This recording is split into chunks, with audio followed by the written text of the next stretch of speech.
Guys, dito tayo guys maliligo sa sapa guys. Ito yung sapa-sapa guys. Kagaya ng sinabi ko kanina guys, maliligo tayo. So dito tayo maliligo sa swimming pool. Ito yung swimming pool natin guys. Masarap, malamig at masustansya. So sa sapa na to guys ay masustansya, malamig at maginaw. Charot.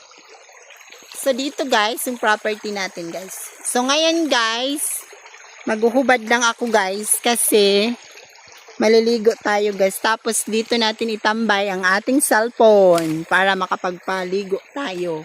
So yun guys, yung liguan natin. O maliligo tayo dito. Sana yung cellphone natin hindi malaglag no. Kasi kung malaglag siya, hindi na tayo makapag-vlog. Ayan. No? Ayan.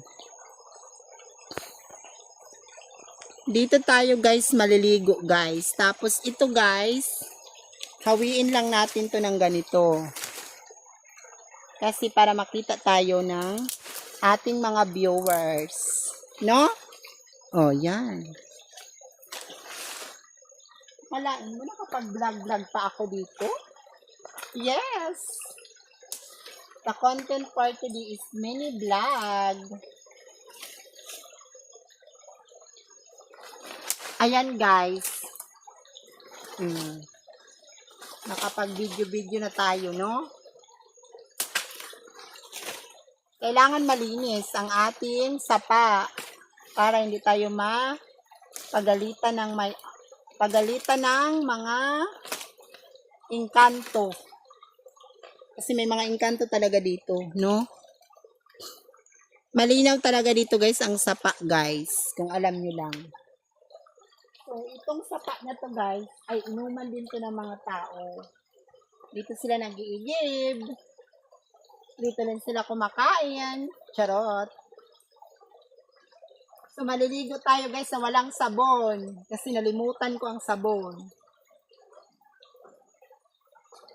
Masarap dito guys maligo.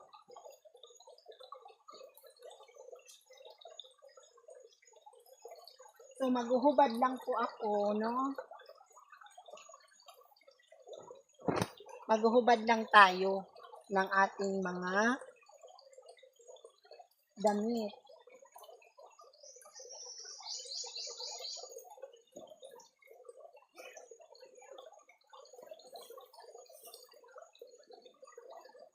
Ngayon, wala tayong dress.